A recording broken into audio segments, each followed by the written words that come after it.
আজকে আপনাদেরকে শিখাবো কিভাবে ডিজিটাল উপায়ে মশা মারা যায়। একটি মেয়ে পরীক্ষার হলে পরীক্ষা দিতে গেলেন। পরীক্ষার প্রশ্নে এসেছিল মশা কিভাবে মারতে হয় তার বিস্তারিত লেখো। মেয়েটি লেখা শুরু করলো। ভূমিকা: মশা এই এক প্রাণী যার একটাই নেশা মানুষের ঘুম ও রক্ত খাওয়া। আমি যদি দেশের প্রধানমন্ত্রী হতাম তবে সবার আগে মশা নির্মূল দিবস ঘোষণা করতাম। যাই হোক, এখন বলি কিভাবে আমি মশা মারবো।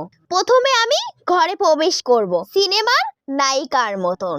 হাতে থাকবে একটি মশা মারার ব্যাট আর পকেটে বামে রকেট, ডানে গামলা। তারপর আমি ঘরে ঢুকে মশার অবস্থান খুঁজতে একটি ড্রোন ছাড়বো।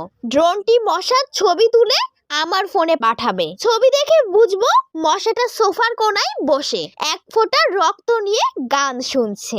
আমি চুপি চুপি এগিয়ে গিয়ে বলবো, ভাই একটু ছবি তুলতে দাও। আর তখনই মশা মারার ব্যাট দিয়ে ব্যাম। কিন্তু না, মশাটা উড়ে গেল। মশা উড়ছে, আমিও দৌড়াচ্ছি ঘরের সবাই ভয়ে আড়ালে।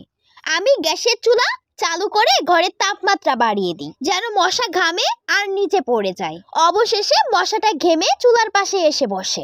আমি স্লো মোশনে গিয়ে মশা বেহুশ হয়ে পড়ে যায়। এরপর আমি তাকে তুলসী পাতা দিয়ে ঢেকে দিই যেন আত্মা শান্তি পায়। পরীক্ষার স্যার খাতা দেখে বললেন, এ কোনো সাধারণ মেয়ে নয় না, একে তো নোবেল পুরস্কার দিতেই হবে।